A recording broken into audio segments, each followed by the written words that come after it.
The morning the auction opened, the sky above Crestfall County hung low and gray, like a sheet of iron pressed flat against the hills. The kind of sky that doesn't promise anything. The kind of sky old farmers read before they speak. A few dozen people had gathered at the edge of Parcel 14, standing on cracked caliche, with their hands in their pockets and their boots already dusty from the walk across the lot. There was no drama in the air, no suspense, because everybody already knew how this was going to go. Parcel 14 was the worst piece of land in the county. Maybe in the state. 42 acres of high alkaline, salt-crusted hardpan that sat in a shallow bowl where water collected, evaporated, and left its mineral cruelty behind. Season after season, nothing had grown there in over 20 years. The previous owner had walked away from it owing back taxes. The county had held it ever since, waiting for someone foolish enough to pay the debt and take the deed. Nobody had been that foolish until today. Standing apart from the ranchers and the land brokers in their clean canvas jackets was a woman who had driven 3 hours to be there.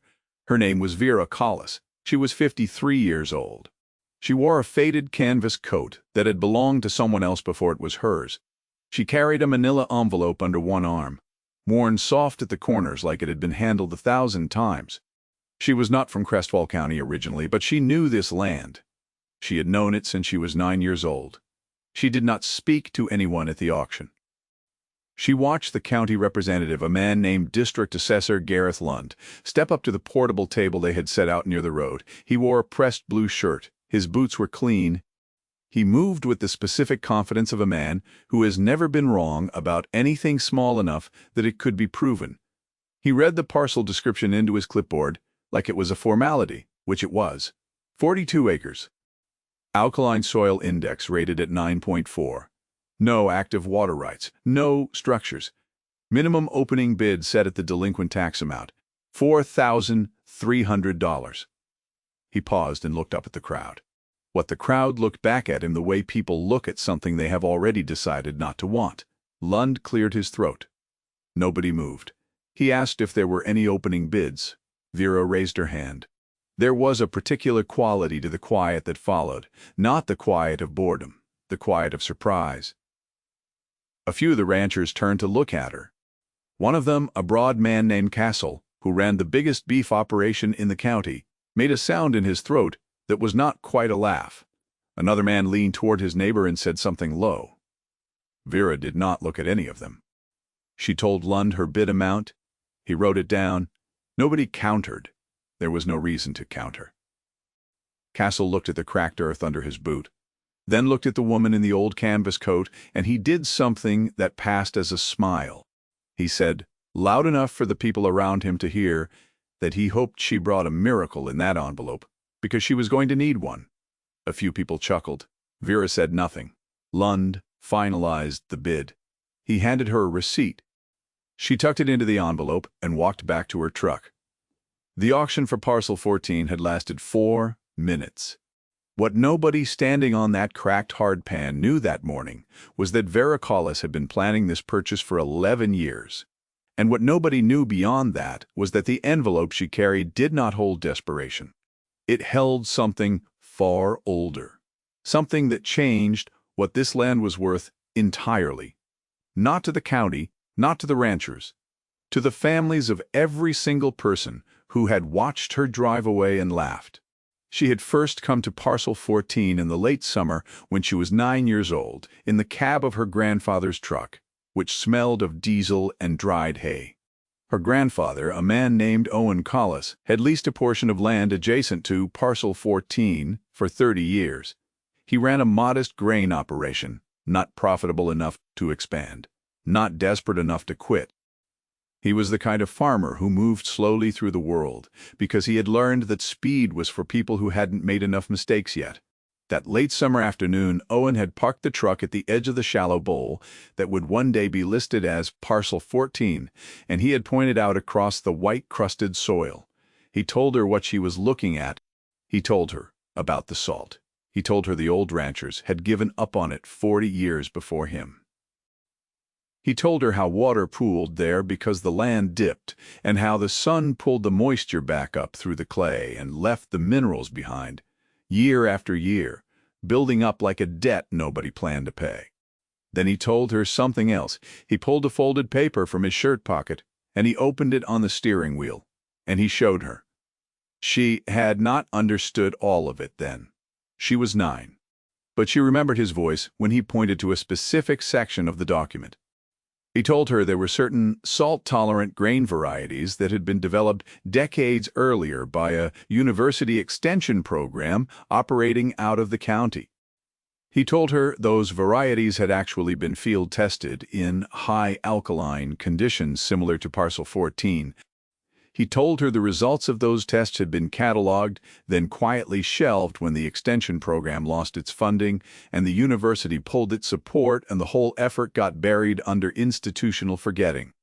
He told her the county had been told about the results at the time. He told her they had not acted on it. He told her that somewhere in the county agricultural archive there was a report with numbers in it that most people had never seen. Then he folded the paper back up. He put it in his shirt pocket. He looked out across that white, dead field, and he said something she would carry for the rest of her life. He said, "The land isn't broken. The people just stopped paying attention."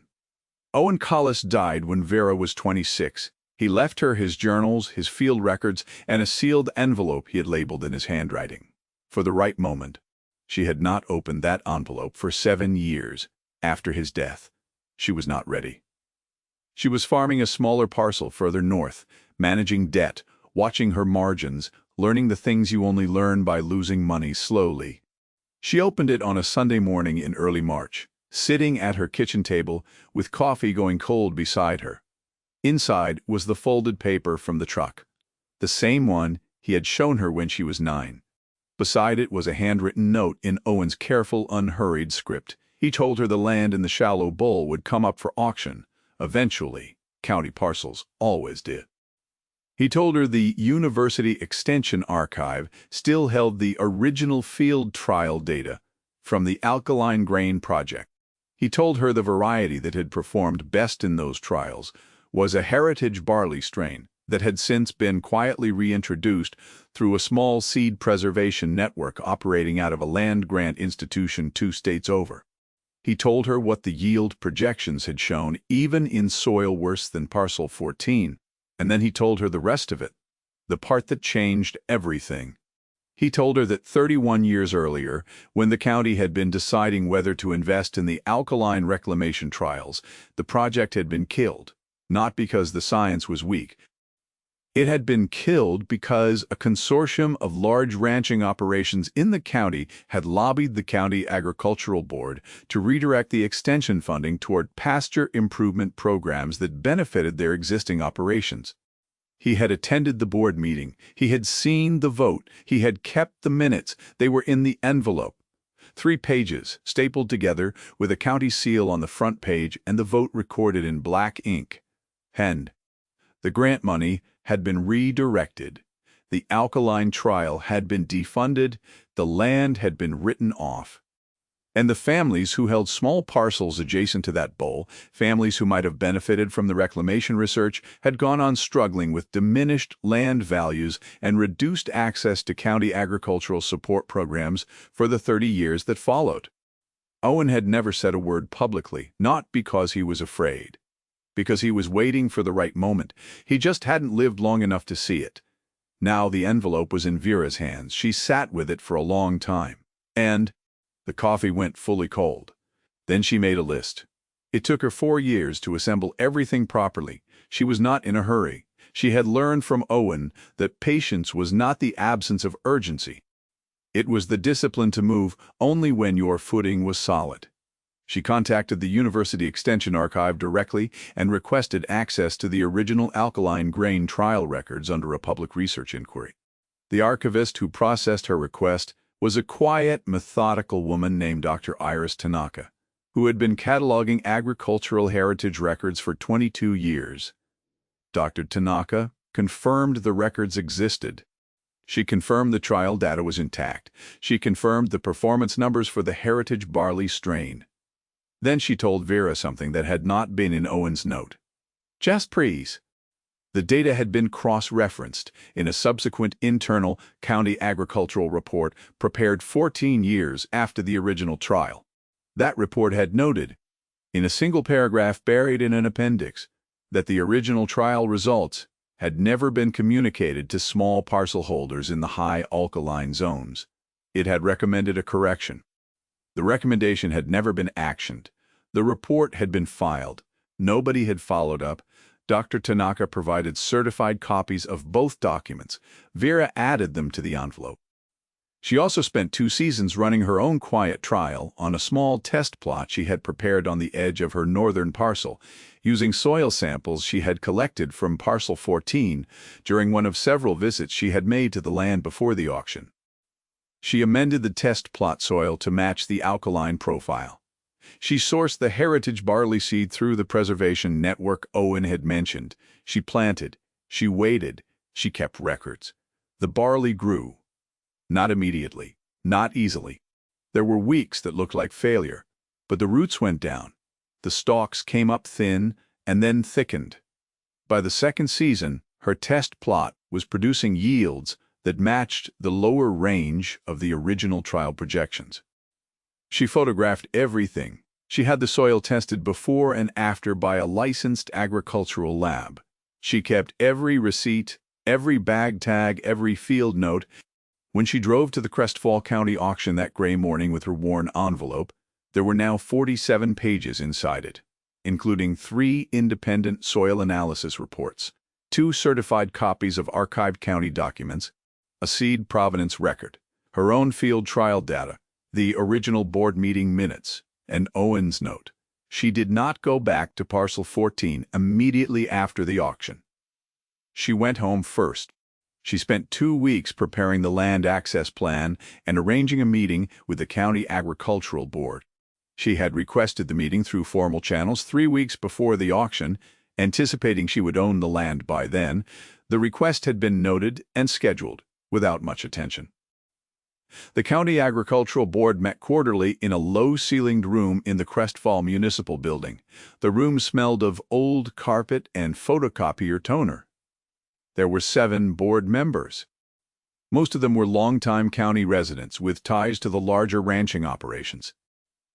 The chair was a man named Alderman Price, who had held the position for 14 years and who ran the meeting like someone who had long since stopped expecting it to contain anything surprising. When Vera's item appeared on the agenda, it was listed simply as New Parcel Holder Inquiry, Parcel 14. Price read it aloud and looked around the room. He looked at Vera, who was seated at the far end of the room, with her envelope on the table in front of her. He told her she had 3 minutes to present her matter. She said 3 minutes would be enough. She opened the envelope. She placed the original trial summary on the table and pushed it toward the center. She said she was the new owner of Parcel 14.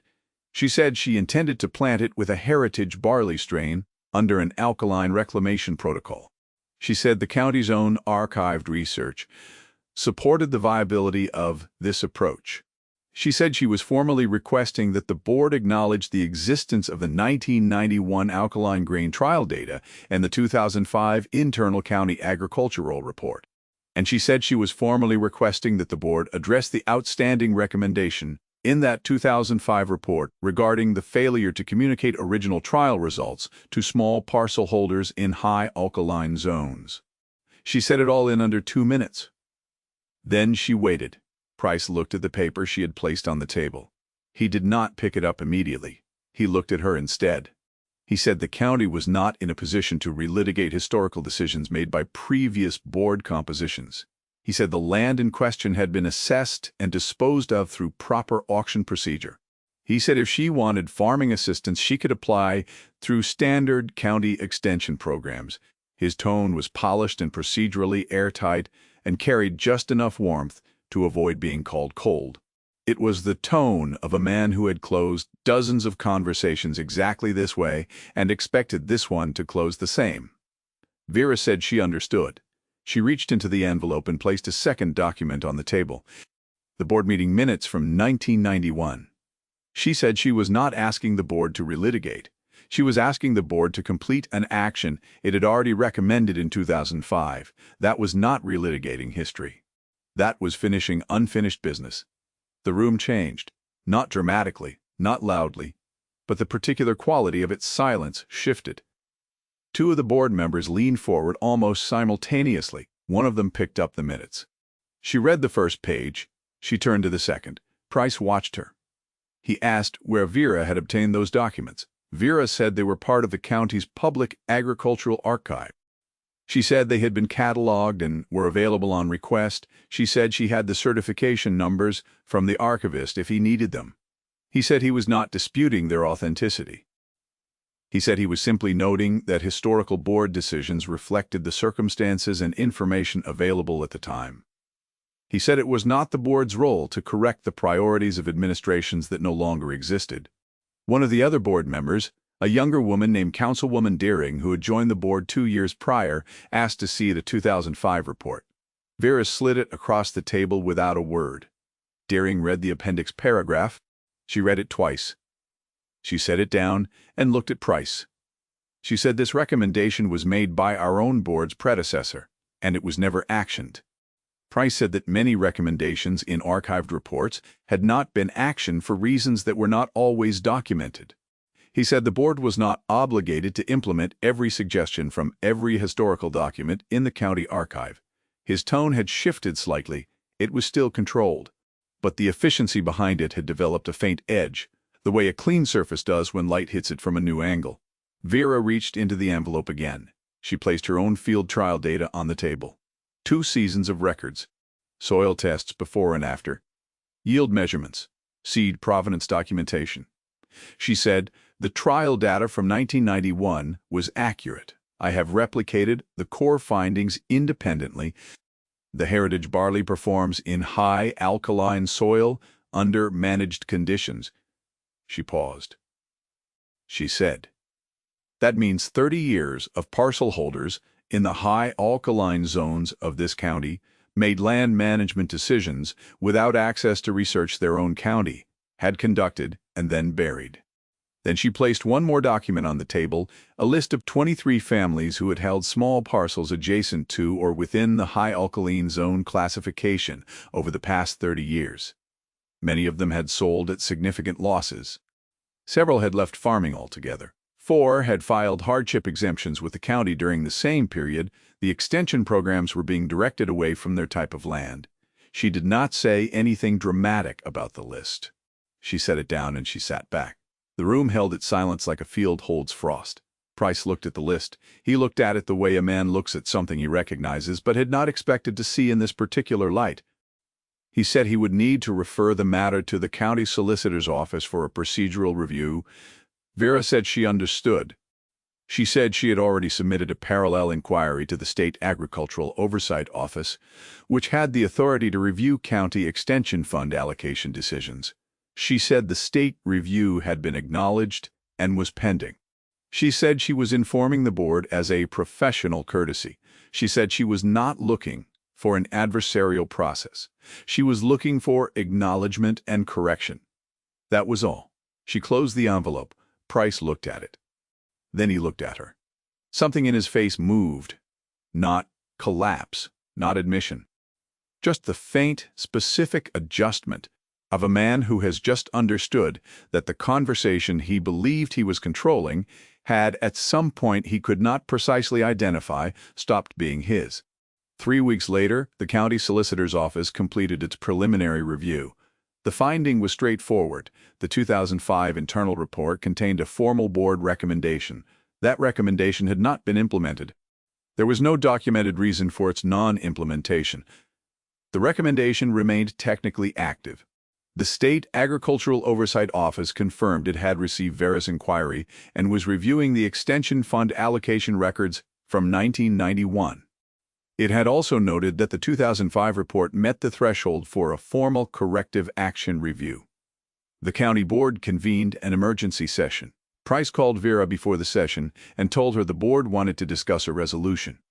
He said the board recognized that the original recommendation had been overlooked. He said the board was prepared to offer a formal agricultural assistance designation for Parcel 14, including access to amended extension support. He said the board could also allocate a modest remediation grant to cover her first season soil amendment costs.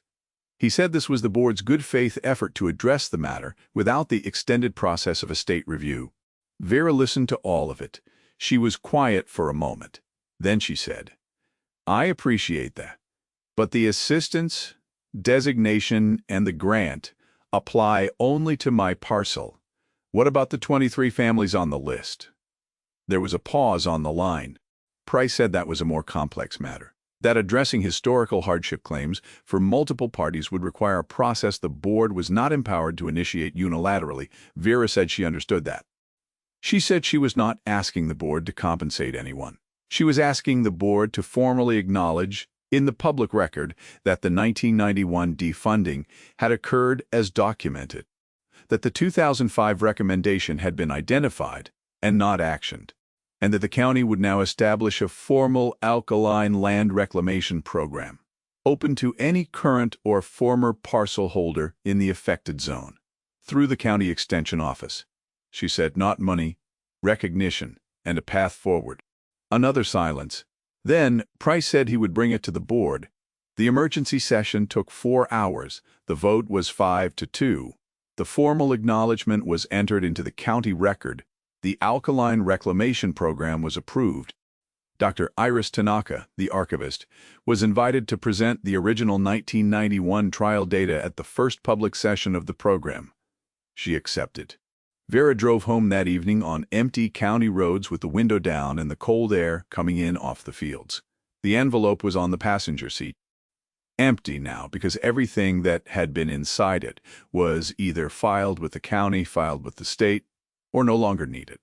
She had planted the first rows of heritage barley on Parcel 14 that same week, before the board vote, before the state inquiry, before any of it was resolved. She had not waited for permission to start.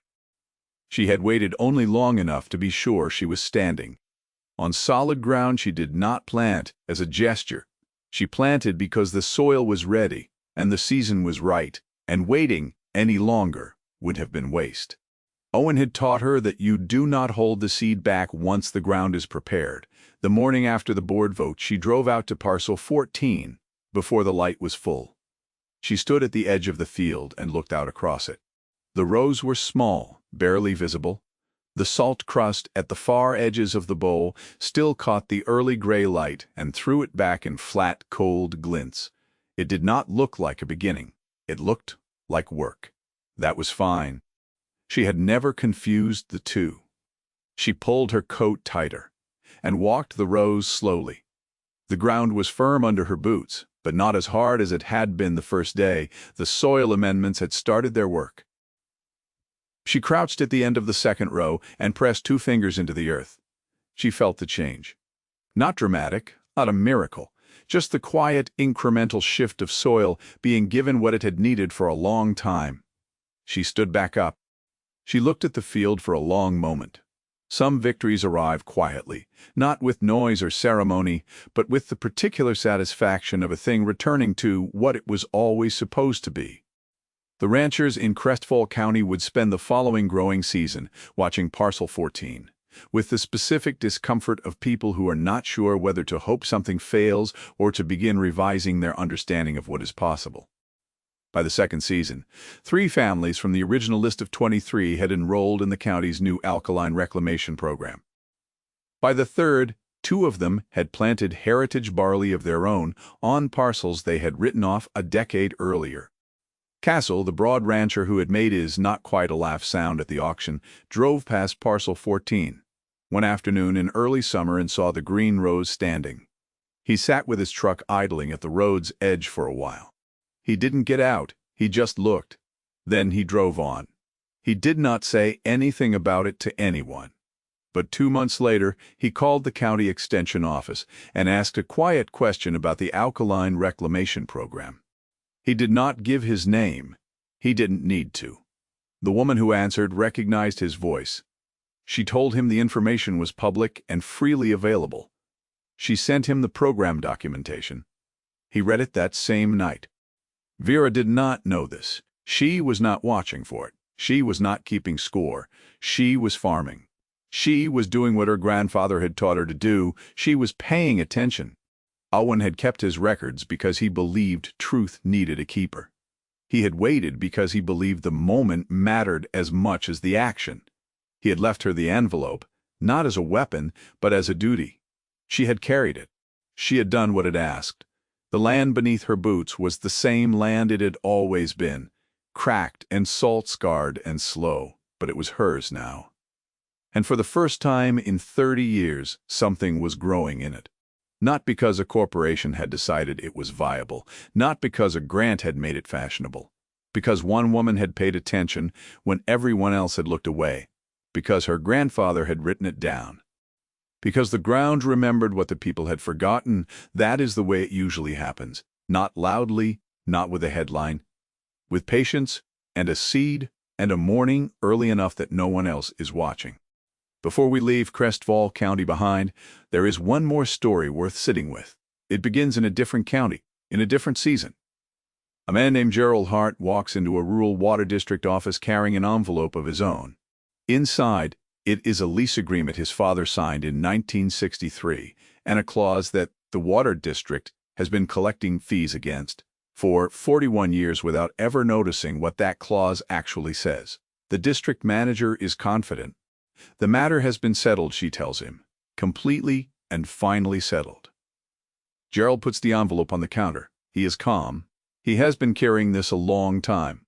What happens next is a question of whether old paper still holds the weight of old promises. It does. It always does. We will tell you how next time.